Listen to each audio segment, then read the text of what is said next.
All right, I'm recording this session, so I hope no one raises any objections towards that, especially for the European Union.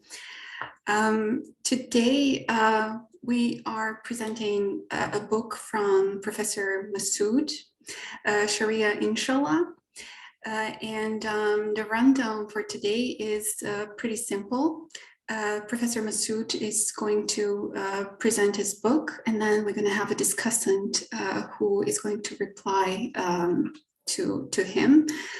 Possibly, I'm going to put some remarks as well, and also we will open the Q&A discussion.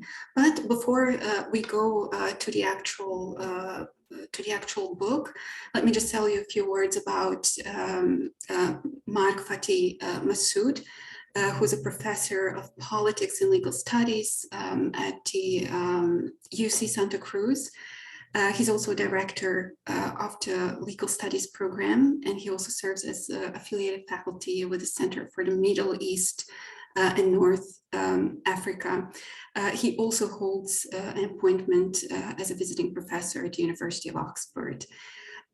His research, his studies in law are actually about states under crisis, and he uses archival research, ethnographic fieldwork, and interviews. And his book that we're going to discuss today, Sharia Inshallah, investigates the relationship between religious faith and the rule of law in Somalia and Somaliland. Because his accomplishments are so big and so wide, I'm going to put his CV in the chat box so you can consult it. I'm just going to tell you a few words about Professor Matthew Erie, who's a professor at the University of Oxford. His work is also interdisciplinary. He combines law and anthropology as it's written in his bio, to expand the theoretical basis and empirical borders of comparative law, with a particular focus on Chinese law, Islamic law, and Asian law, which makes him a perfect match to comment on the book today. Also, his first book, China and Islam, The Prophet, a Party in the Law, is the first ethnographic study of the relationship between Sharia and state law in China. He previously held positions at Princeton University, NYU, and he was also visiting scholar at the National University, Singapore Law Faculty. That much from me. Mark, go ahead. Thank you. Thanks for being here. I'm going to go ahead and share my screen. I just want to make sure you can hear me okay, that the voice sounds yes. Okay. I'm seeing nods of heads, so that's good. Let me go ahead and share the screen. All right.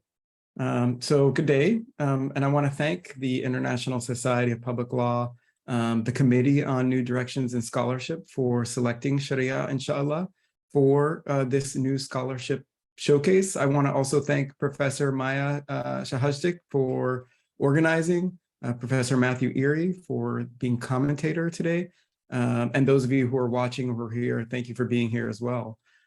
Sharia Inshallah focuses on the remarkable ways that people use religious faith in legal politics. My work is empirical. It draws from historical research and field work in East Africa and the Somali regions of East Africa.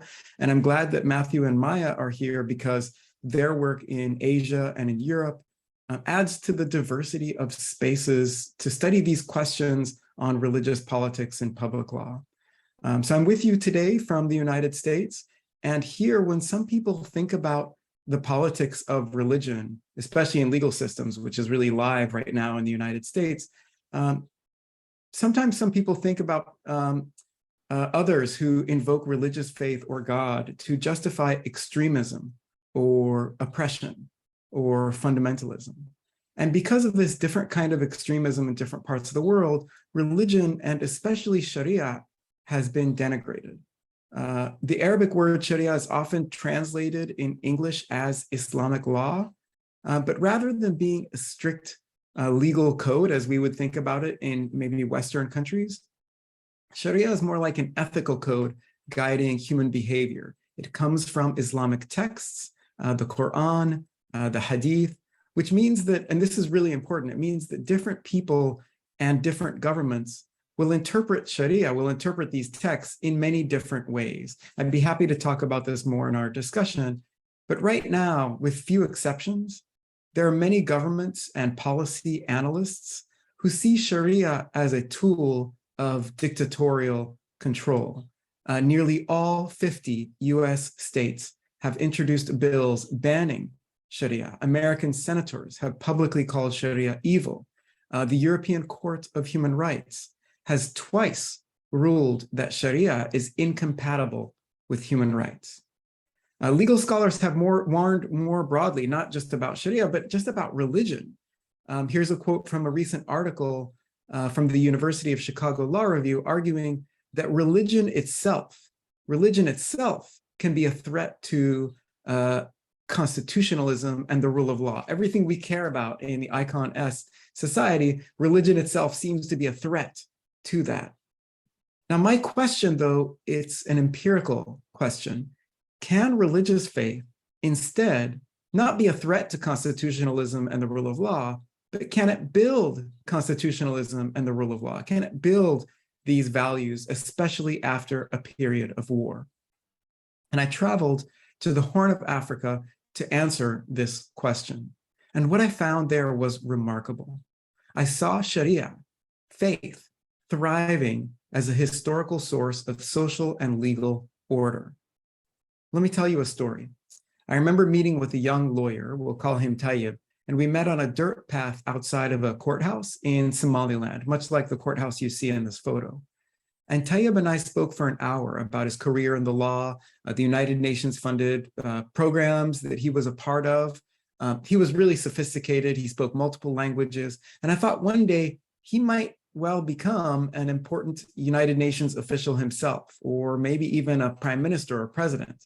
And so I asked him, what do you want to do in your life long term? He was in his 20s, so he had a long way to go. And I said, what do you want to do in your life after this? And then he told me he wanted to stop being a lawyer. And I was confused why he would give all this up. And then he said this, I want to be a sheikh. Now, sheikhs are religious leaders. They preach obedience to God. They use their understanding of Islamic rules to help people resolve disputes over divorce, inheritance, injury, theft. Sheikhs have also preached in public, on YouTube channels, on the radio, to help build peace between communities. Now, my point is that Tayyib, this young person I met, he always wanted the Somali people to have a peaceful state. This is why he was a lawyer working in the courts. But he also wanted it to be an Islamic state, and that's why he wanted to become a sheikh. And Tayyib is not alone. As you can see in this table and in the screen, in many parts of the world, Muslims are also saying they want to live in Islamic states. In this recent poll, 99% of Muslims in Afghanistan said that Sharia should be the official law of the land. 3/4 or more of Muslims in Palestine, Malaysia, Egypt, Thailand, and many other countries all said the same thing, that Sharia should be the law of the land. What's important is that this survey found no variation by gender. Muslim women were just as likely as Muslim men to favor making Sharia the official law. And that's the title of my book. It's based on people like Tayyib in Somaliland and others like him who are hoping for Sharia, inshallah, by the will of God. Now, I recognize that not many lawyers take God seriously or see God as a solution to violence, when we often are trained to see constitutional law as a solution to violence. But my book tells a different story about religious politics, and in the process, I tell a different story about the rule of law as a kind of empire or a theology in itself. The main argument in my book is this, if I could summarize the book in one sentence. It's that people are using religious faith to do what we as lawyers think that international human rights law and constitutional law ought to be doing, to build peace, to build stability, to build a path to the rule of law. Now, I came to this research on Sharia as part of my own career journey to understand the rule of law in authoritarian states. My first book that you see on the left side of the screen shows how the building blocks of the rule of law, things like stable governments that build the rule of law, courts which build the rule of law, law schools, lawyers, legal profession, prison systems, all of these things that build the institutions and the structures of the rule of law, these can also build colonial and authoritarian rule.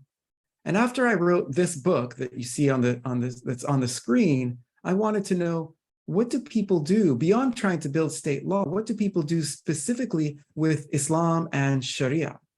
My research shows how people embrace Sharia, which has important lessons for the rule of law. And I want to give you some examples. My colonial research shows how Somalis in the late 19th and early 20th century invoked Sharia to challenge British and Italian colonialism. But they weren't the only ones invoking Sharia. The British themselves also invoked Sharia against the Somalis. They themselves interpreted Sharia differently. And I found archival records to show that the British were engaged in a kind of rhetorical battle against Somali leaders and nationalists in terms of what the meaning of Sharia was and whether it allowed colonialism. And of course, the British were arguing to the Somalis that Islam actually permitted colonial rule. Sharia also comes up a lot in post-colonial Somalia, perhaps most famously during the dictatorship, the authoritarian regime of Mohammed BARRE. He was one of the most longest lasting authoritarian rulers in the African continent in the 1970s and 1980s. And I want to draw your attention to the quote in the center of the screen. And this quote is one of many examples of SIAD Barre invoking Sharia in parallel with socialism to promote the legitimacy of his dictatorship by attaching his politics to people's religious views, to try and get people on board with the legitimacy of his dictatorship. And more recently, Somalia's parliament approved a national constitution, and Somaliland's parliament in the north did much the same, that proclaimed Sharia as the law of the land. And here are photos of women and men celebrating this decision to impose Sharia after decades of civil war. Now, I spoke with one of the architects of this constitution who lived in Mogadishu. He was a senior government minister. And I asked him, why include Sharia in the constitution? Like, what's the point of writing Sharia into the constitution? And he said, and I want to quote, this quote is not on the screen, but I want to tell you what he said. He said, the Somali people trust Sharia more than any other law. He said, you have to use Islam to win their hearts and minds and to make the law attractive. Again, he said, you have to use Islam to make the law attractive. In other words, he and his colleagues included Sharia in the constitution because that was what Somali people trusted, because that's how he thought he could get people on board with his project of building the rule of law and building constitutional law in Somalia to make the law attractive. But it wasn't just state leaders and dictators and colonial administrators who were invoking Sharia. Muslim feminist activists I met also regularly invoke the sources of Sharia, like verses of the Quran, in their struggle against patriarchy. When I asked a civic activist, a women's rights activist, why do you work for women's rights in healthcare? Why do you work for women's rights in education?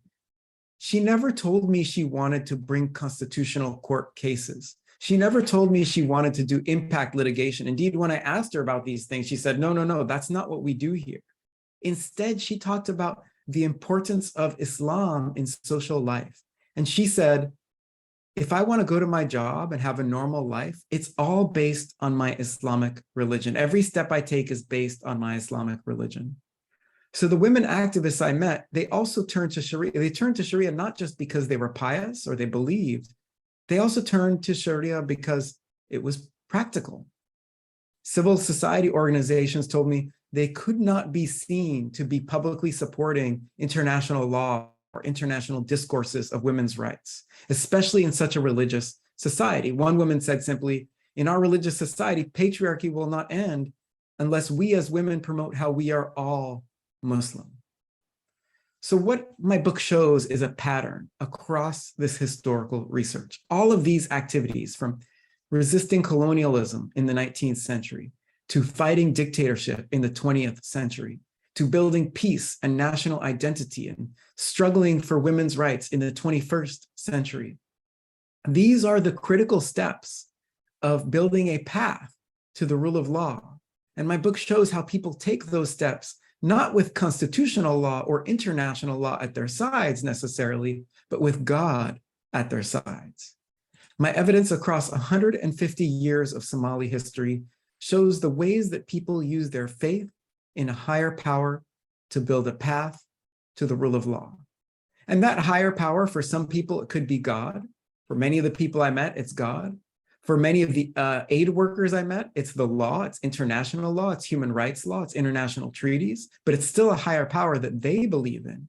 For a lot of people, it's both. For some people, it's a mixture of God and the law. And this includes colonial administrators, dictators, the activists who fight against dictatorship, the activists who fight against patriarchy.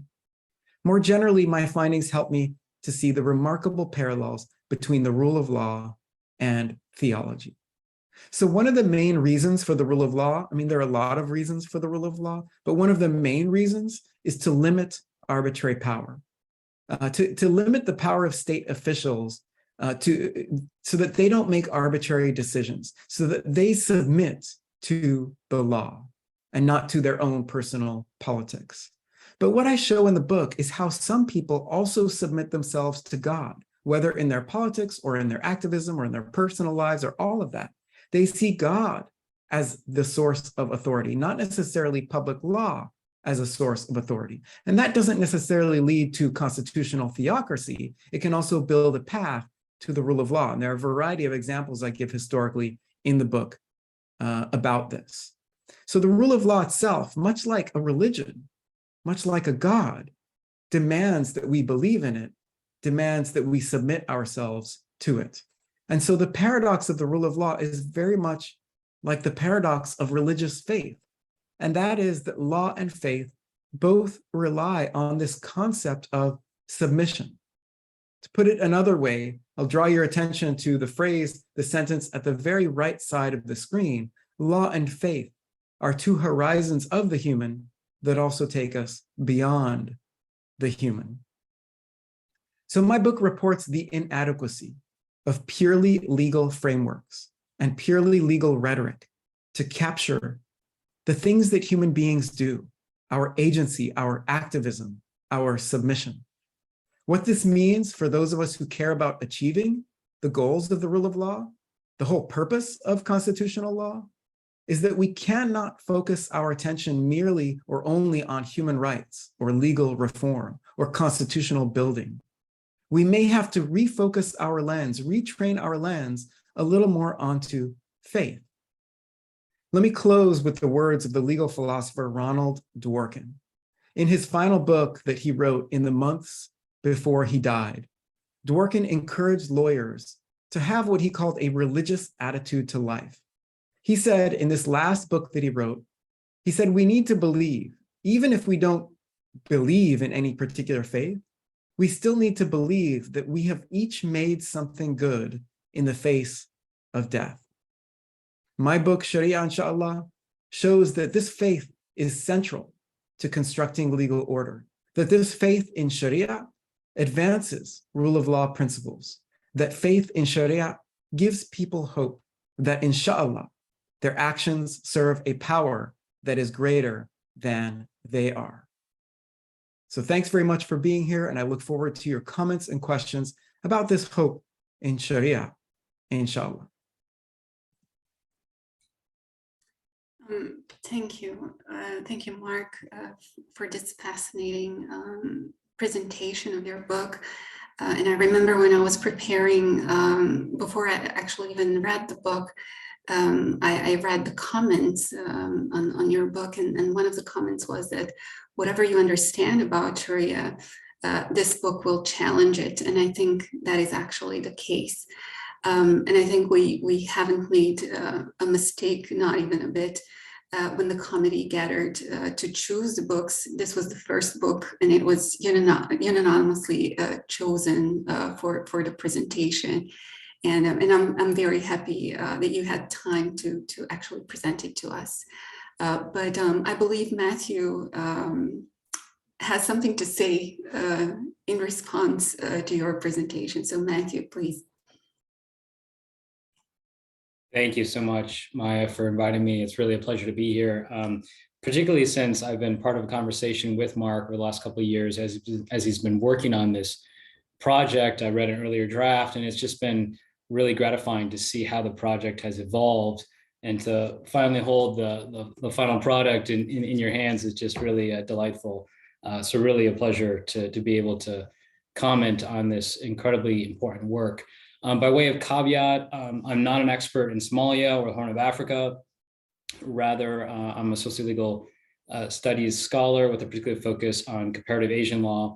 My first project was on Sharia, but in the Muslim minority context in China.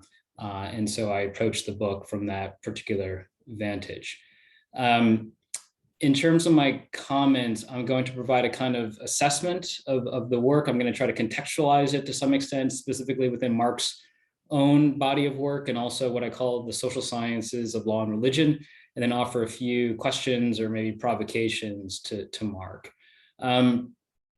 So as a general sort of remark, I just want to begin by saying that this is really an extraordinary achievement. Mark has yet again produced a work of incredible breadth and depth through historical detail, ethnographic insight, and textual analysis that I think showcases the best of law and society scholarship.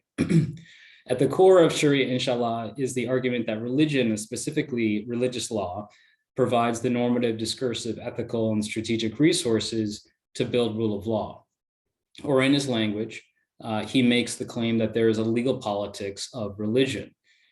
Mark makes this argument through a deep dive in the case of Somalia and Somaliland that takes the reader from the colonial offices of British Somaliland and Italian Somalia in the late 19th century to post-colonial construction of the legal system, including its first university, its courts and constitution at mid-century, to authoritarian legal organs from 1969 to 1991 when the BARRE regime collapsed, to the Islamic Courts Union in early 2000s, a fascinating institution, to the transitional federal government 2012 to the present day.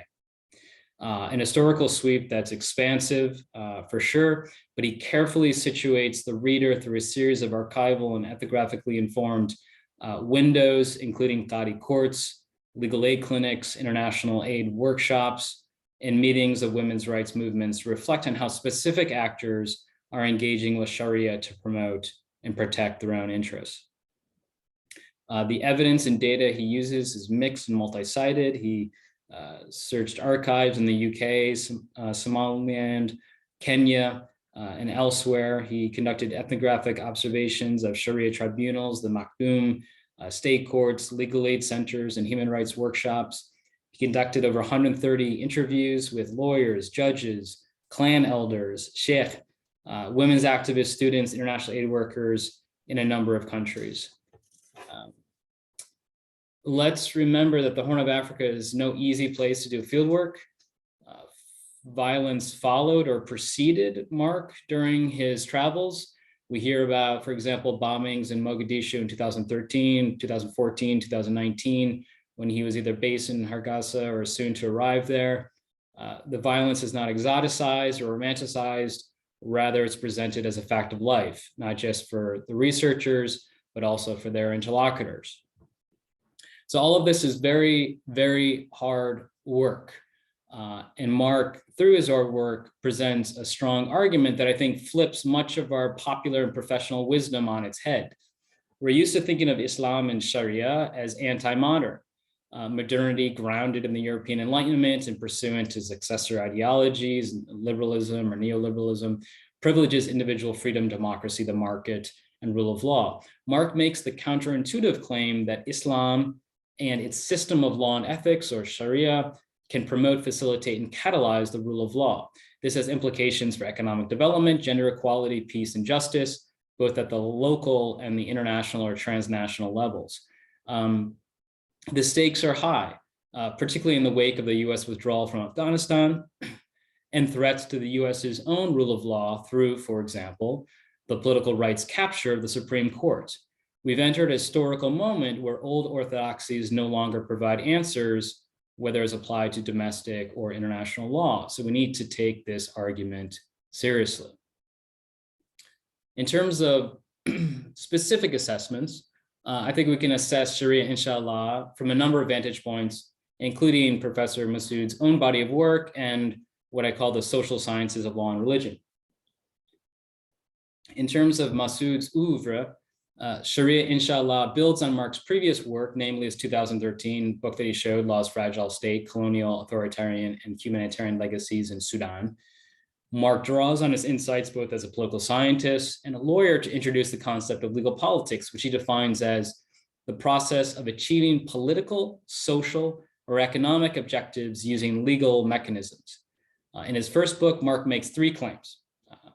First, against widespread misconceptions, a quote unquote failed state like Sudan indeed has its own legal resources. Two, law was pivotal, if not formative, to its political history. And three, law is plastic or pliable and can function to support a variety of aims, colonialist, tyrannical, or liberal interventionist.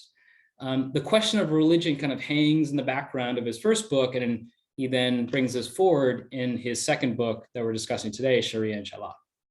So Sharia, inshallah, is in many ways the next step in understanding legal politics. It boldly locates not in secular institutions, which are the default building blocks of rule of law, but rather in religion, a set of resources for designing, amplifying, and popularizing rule of law.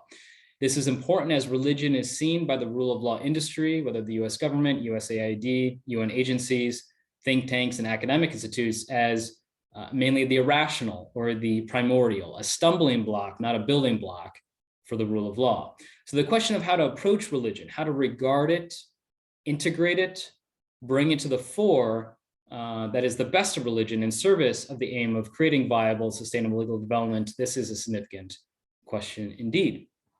Sharia, inshallah, also builds on Mark's work as a socio-legal, in terms of socio-legal methodology, on which he has written extensively, particularly in regards to conducting qualitative fieldwork in authoritarian or non-democratic settings. Mark is really a pathbreaker in this regard. Sharia, inshallah, is the result of Mark's commitment to doing hard fieldwork, nuanced, historicized, multi-layered accounts, often from the interlocutor's own perspectives or mouths of what religion, in this case, Islam, means to them in their efforts to build better social and political worlds.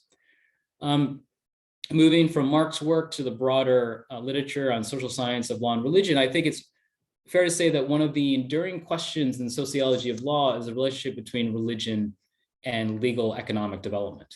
Max Weber, of course, explored this question in his Encyclopedic Economy and Society, providing rationalization as the key determinant for understanding modernization. That is the extent to which religious thought could rationalize its law to provide objective and objectifiable systems of rules to regulate behavior, largely determined whether those systems could provide fertile grounds for social progress and advancement, whether through market transactions, administrative rule, etc.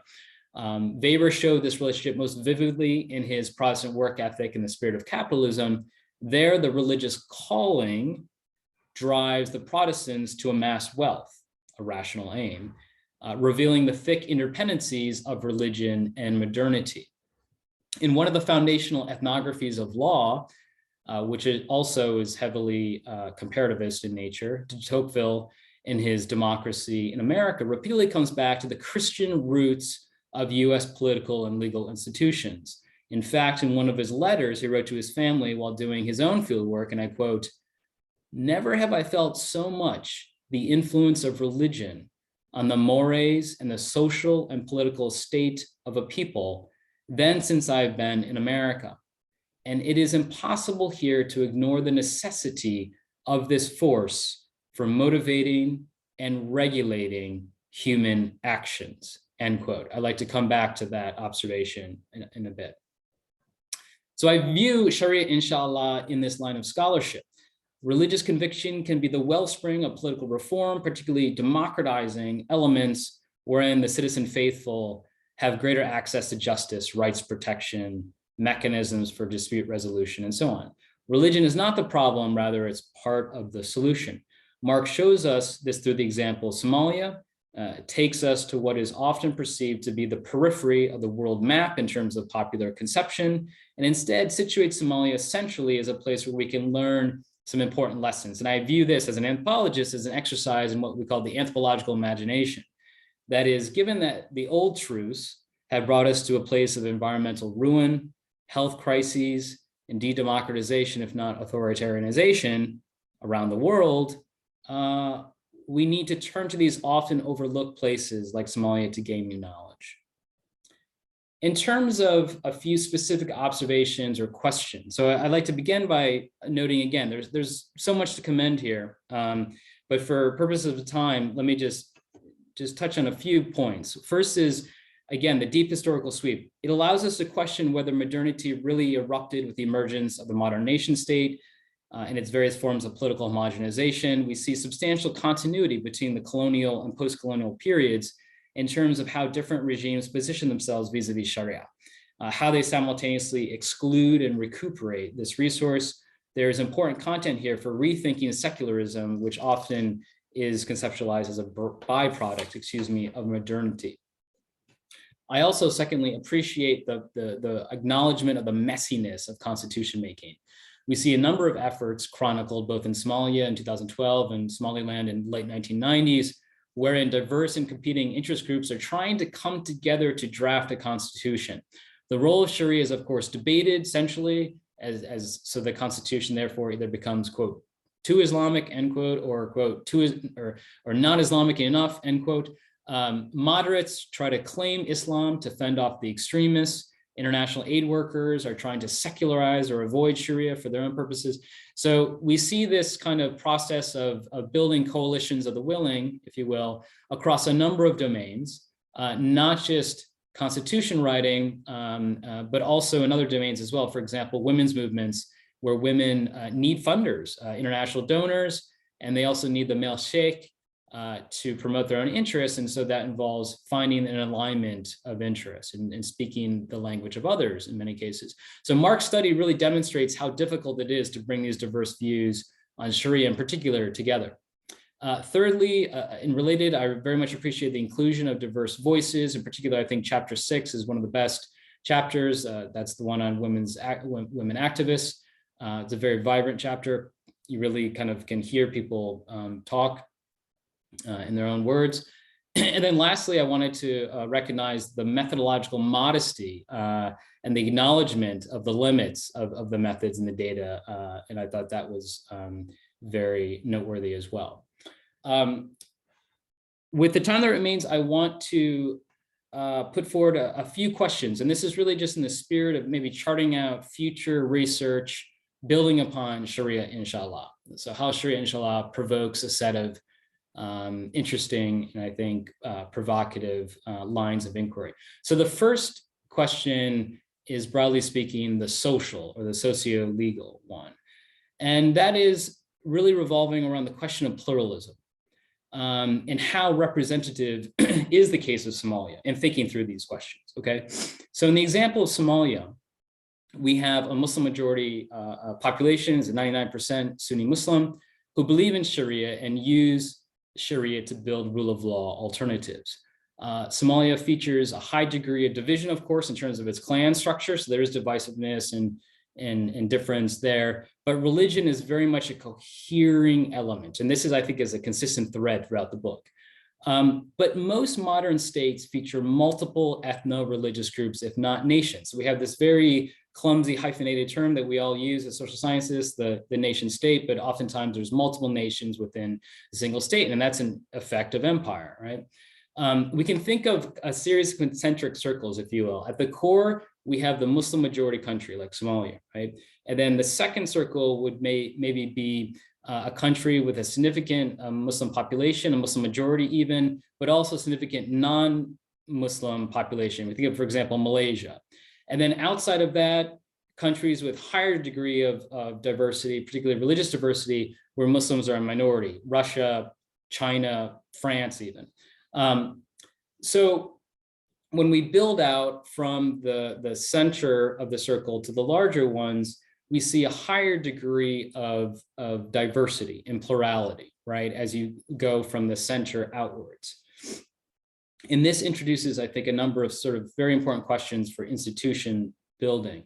It's much harder in societies that feature religious plurality for that society to use religion as an ingredient for rule of law. For in that society, you'd have to borrow from multiple religious traditions, right? And this would incite greater degrees of disagreement and discord, again, the farther you go out in this series of concentric circles. So for example, concretely, could the Islamic Courts Union, which again, I think is just a fascinating example, could it be institutionalized in the other concentric circles, in those societies, in the broader concentric circles, for example, in non-Muslim majority populations, right?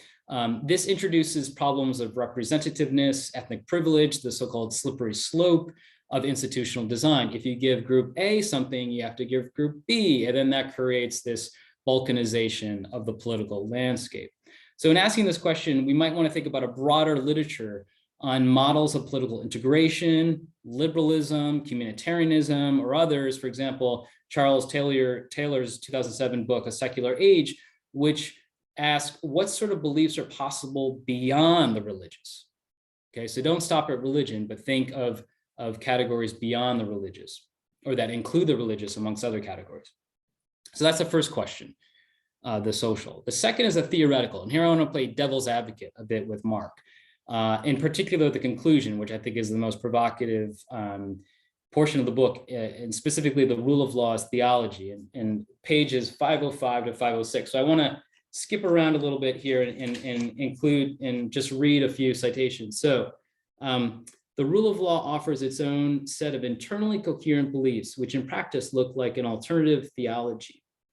Belief in the rule of law requires hope that political leaders will submit to its message. Hope, however, demands subjects willing to have faith. Even in the rule of law's absence, like a God, it remains.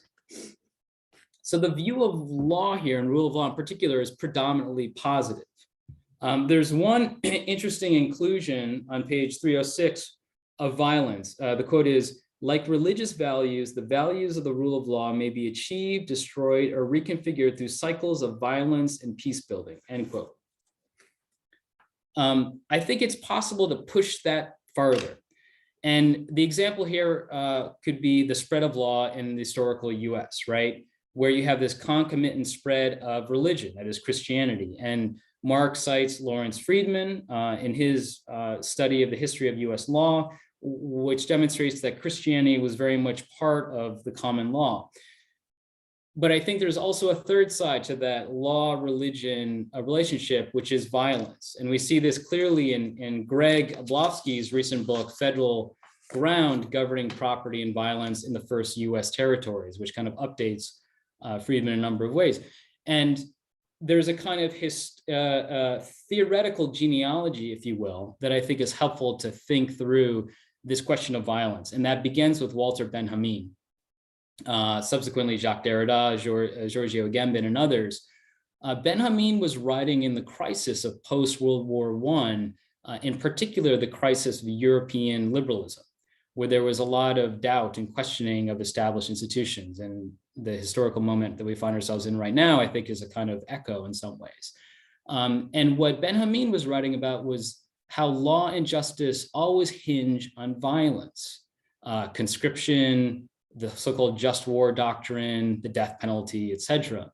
So the question was how to rationalize this in terms of whether or not law had to operate towards just or unjust ends.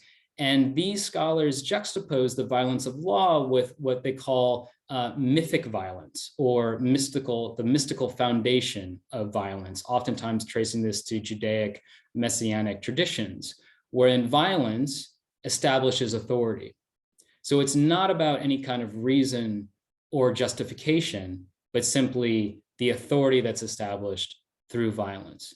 So what I think this theoretical genealogy does is it requires us to question whether we should be privileging a theology, or actually a teleology, of rule of law.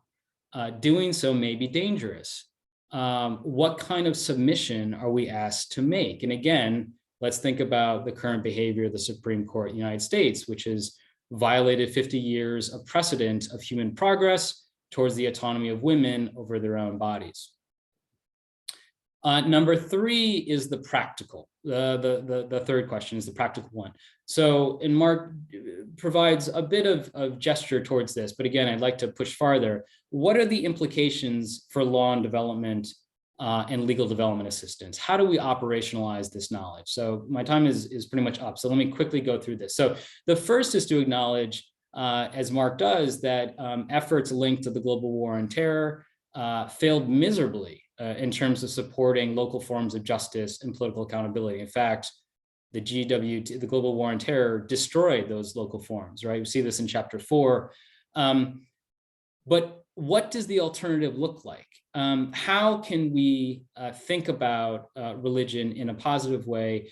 Does Mark's book suggest a kind of overt form of secularism? Here, I'm not talking about the marginalization or exclusion of religion, but rather its active management. So what actually does that look like on a practical level? Or is there some new concept that must be called up to guide international development actors to take religion seriously? That's the first prong. And the second is to recognize that in the area of transitional justice, actors, those that support development aid, oftentimes find themselves working and collaborating with imperfect partners. So for example, the early version of Al-Shahab, right, as a potential partner for development actors. So obviously it's very difficult as a foreign policy for donor governments to potentially collaborate with such organizations. So in these situations where you have a post-crisis state and there's a diversity of actors that are all promoting their version of law, sometimes through Sharia, how is a donor to choose which is the one to support, to back, right? Because it's not clear at that particular moment. And then lastly, just wanted to mention that very thoughtfully, Sharia, inshallah, again and again, recognizes and points to the blindness of international aid workers who otherwise mean quite well to seriously consider the role of Islam, or they're being muffled by the agenda of their funders, right? That Sharia and Islam is not something to be addressed. And we see this in a fantastic example, the European Muslim hired by the UNDP to conduct a training in chapter 5. Much of international aid is born of a particular notion of development that is secular, right? So how, again, are we to design institutions that do not fail into that trap? I'll end my comments there. Thank you again for the opportunity, and appreciate being able to engage with Mark's work. Thank you. Thank you, Matthew. I'm going to let Mark reply to this question, and then we're going to move on to the questions from the audience. So Mark, if you would like to maybe 7 to 10 minutes tops. Yeah, I hope. Thank you. First of all, thank you so much for again, Maya, for hosting this, and Matthew for the detailed, rich, helpful, organized, deep comments that you provided on the book, and kind of thinking beyond the book. I took a lot of notes while you were writing in terms of just my own thinking and what you were saying, so that I can reflect on it a little later on. And let me see if I can take a few things right now, just in the short time we have together. And I hope that we can continue these conversations in the future. And I do, you did mention that you were an interlocutor, especially with this book, and I know with the first book. And so I'm just very happy to have you in my life as an interlocutor and as someone who's thoughtfully reflected on the things I've been working on So much appreciated to Matthew for these comments. Your three sets of comments were really around the social, the theoretical, and the practical. And let me see if I can take those. I have a lot of notes on some of the earlier things you said as well, and maybe I can come back to that later on. But in terms of so these three things you mentioned, which I really appreciate in terms of building on this book and how we think about the social or socio-legal questions, the theoretical questions, and then the practical questions. So let me start with those social or socio-legal questions. The first thing you mentioned was sort of how representative really is this case of Somalia and Somaliland. It is sort of the extreme case because, as you said, rightfully it is, despite a high degree of division amongst local communities, there is this one thing that links everyone together, and that is religious faith, specifically Islamic faith. 99% or more of people in this part of the world identify as Muslims, self-identify as Muslims.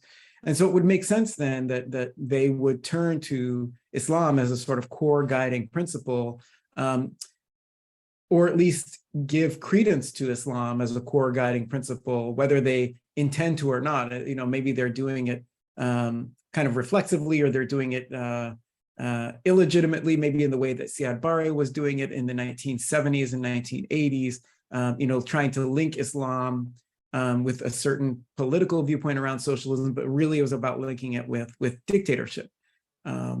Precisely because there were people who were speaking out against his dictatorship in the name of Islam. And so then he reasserted Islam and said, no, actually, there's nothing wrong with my dictatorship according to Islam, in the same way that the British said exactly that around colonialism. There's nothing wrong with colonialism according to Islam. The British even went to the heights of bringing Muslim religious leaders from other places, from other colonies to the Somalis to argue with them that actually Islam permits colonial rule. Those Muslim religious leaders were telling the Somalis, both from Mecca and from Sudan. Okay, so how representative is the case of Somalia? So the question, it's something I reflected on, or tried to at least, in the conclusion of the book, where I draw on places like India, Ireland, the United States, Israel, other places where there's a majority religious faith that oftentimes is used to perpetrate oppression upon minorities. And we see that in all of those countries.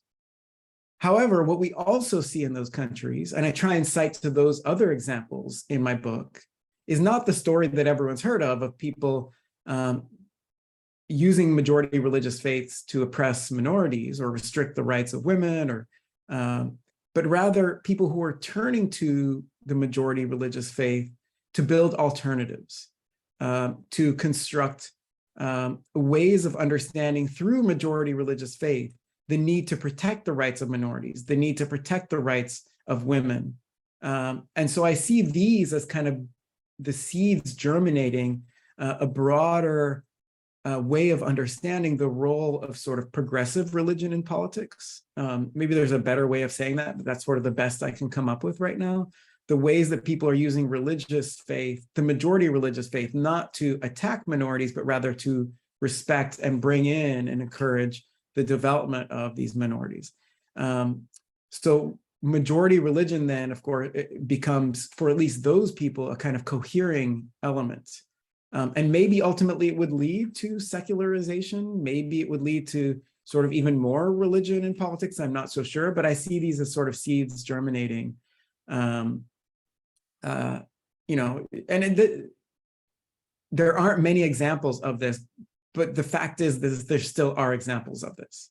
And so that's what I want to hold on to, that Somalia is not alone. It's not the only place where people are using majority religious faith to try and build respect for principles that are in the penumbra of the rule of law, principles like human rights, gender equality, in some cases, LGBT equality, and so on.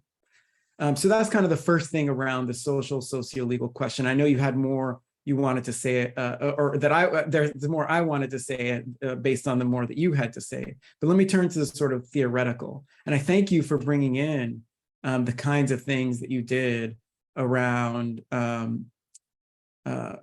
pushing me to think about part of what I was trying to do. And I'm really glad that you picked up on this in the conclusion of the book, is sort of flipping. Throughout the book, I try and flip religion and people's kind of predominant religious views of religion, professional and kind of like international views of religion as a threat to the rule of law, flip those on their head. And then the conclusion, I try and use that to flip the rule of law on its head, not just religion on its head, but the rule of law on its head. That the rule of law, much in the same way people have consistently used religion to perpetrate violence, people have also tried to use not the idea of the rule of law, but the institutions of the rule of law also to perpetrate violence. And I touch on it ever so briefly and gently in the conclusion of the book, just to sort of invite this idea. And I'm encouraged by the fact that you sort of picked up on that, Matthew, and said, you might push that even further. Like what kind of, you asked the question, what kind of submission are we being asked to make, not just to religious faith, but also potentially to the rule of law? And what does that do to minorities? And I think this is a question that a lot of people continue to ask, even in places where it's believed, there's a robust rule of law. In the United States, where, as you mentioned, the US Supreme Court is actively taking away rights from groups of people that had those rights for half a century, where there are large populations of minorities who have kind of been without rights for so long. It's a kind of rule of law society, but from their perspective, there isn't a rule of law because the way policing works, the way neighborhoods work, the way urban politics works, there is no rule of law at that kind of local level because of the arbitrary discretion of police power at the local level. And so pushing beyond sort of the way I think about theology to think about the rule of law, potentially not just as a source, I hate to be Manichaean about it, but not just as a source of good, but as potentially a source of violence, depending on your perspective. And I did want to bring that out in the conclusion, but I was sort of gentle about it. I felt like I didn't have all the data to make that argument as strongly as I wanted to, so I just kind of gently placed it there into the conclusion of the book. And the third thing you mentioned it's sort of the biggest question of all, and that is practically, what do international development workers, what do international aid workers do with all this information when it's hard to, when they have to think about what organizations to partner with? And I recognize that international aid workers are limited, especially if you're with the United Nations. You're required to partner with states. The United Nations or agencies can only partner with states. And what do you do in a place like Somalia, where the state is so divided and diffuse and there are multiple actors claiming to be the state? How do you know even what the state is? I think part of when I meet a lot of civic groups in these places, they want the United Nations to sort of drill down a little, maybe drill down is not the right phrase, but to come a little closer to the ground and not just partner with states, but get to know what organizations are doing, how they're doing things, what rhetoric they're using. I don't think the United Nations should be in the business of kind of promoting religion. That leads it to its own sets of colonial or neo-colonial issues. But I think one of the starting points would be just thinking about the ways that people on the ground are using and promoting and engaging and debating different ways of thinking about religion, and just being aware of that and using that. And I think a lot of the United Nations aid workers I talk to are aware of that. It's just as a structure, somehow that dissipates or disappears across time in the structure, and understanding where the inflection points are when that disappearing happens as you scale up in United Nations sort of policy making. I think that's sort of the next step practically. Is a lot of the aid workers I know, what you said, Matthew, what I said in my talk, they would sit here and be like, none of this is surprising to me. I know all of this. And so I think the next step would be then figuring out where are the inflection points or where are the sticking points where that knowledge starts to disappear as policy making happens. That's, I think, the next step, rather than the sort of active management of faith, which I don't think the United Nations is in the business of doing. There's a lot more I want to say. I know we're over time already, but I want to just pause and turn it back to Maya and again, express my gratitude to Matthew for all those comments. Yeah, thank you very much for keeping within the time because Mark, I'm sorry, Matthew has to leave right now, and we thank him for his contribution to this discussion. Thank you very much, and we do have a couple more minutes. I will stop recording right now.